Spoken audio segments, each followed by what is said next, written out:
dan, sem Tajda Žirovnik Kremenih Tadić. Jaz pa Ema Barbara Zmršlak. Prebrali vam bomo knjigo o mestni in poljski miški. O mestni in poljski miški. Nekoč sta bili dve miški, ena je živela v mestu, druga pa na polju. Nekega dne sta se obe spomnili: zadnji čas je, da obiščem prijateljico.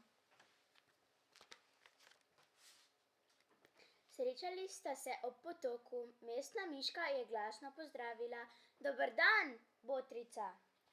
Slabotna poljska miška pa je komaj slišno odgovorila: Bog daj.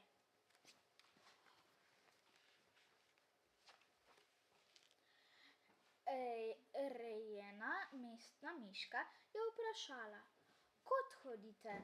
Malo tod, malo tam, je odgovorila poljska miška. Iščem koreninice in lešnike, saj veste, revščina je. Revščina, česa ne poveste, se ni mogla načuditi mestna miška. Morda pri vas, toda če bi videli življenje pri mestni gospodi. Kamor oči sežejo, so same dobrote, zdaj grizljam to, zdaj ono.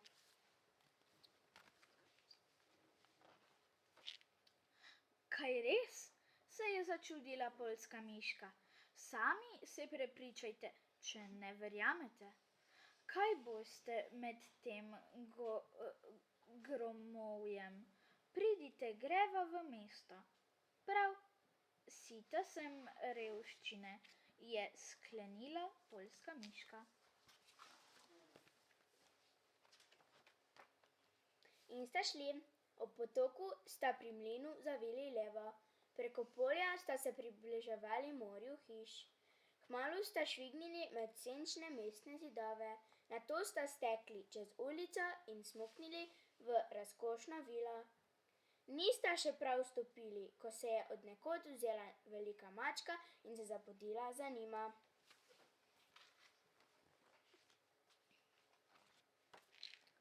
Mestna miška, ki je bila tega vajena, se ni ustrašila. Pograbila je prijateljico in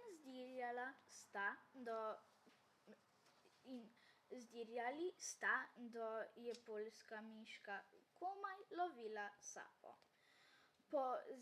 Po brezglavem begu sta se znašli sredi prostorne shrambe.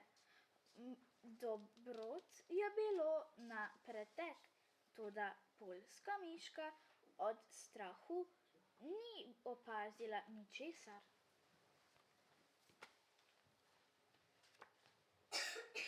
Šele čez čas se je ozrla naokrog.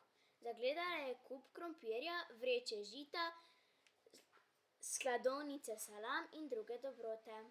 A kaj, ko si ni upala do ničesar?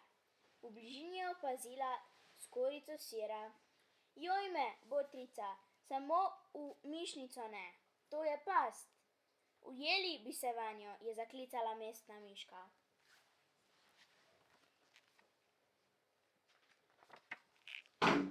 Zmedena poljska miška ni vedela, česa bi se lotila.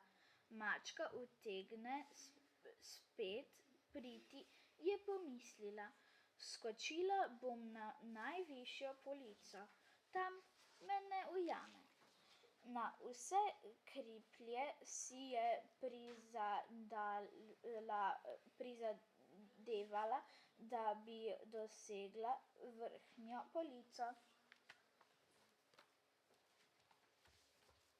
Tedaj je skoz vrata vstopila razjarjena gospodinja. Vam že pokažem, je vpila in se z veliko metlo zamahovala na vse strani. Prestrašena poljska miška je zagledala okence in se pognala skozenj.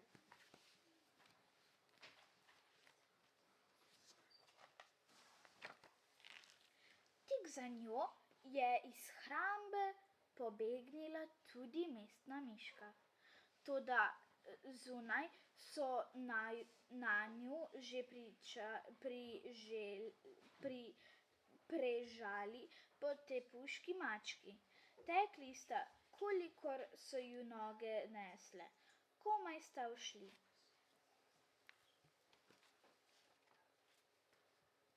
Prispeli sta do potoka.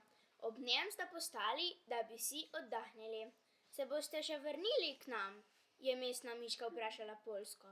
Ta je odgovorila: Botrica, res imate vsega v izobilju, vendar imam raje malo in živim v miru.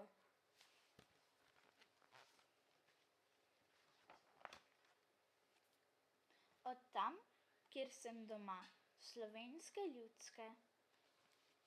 Konec. Adijo. Adijo.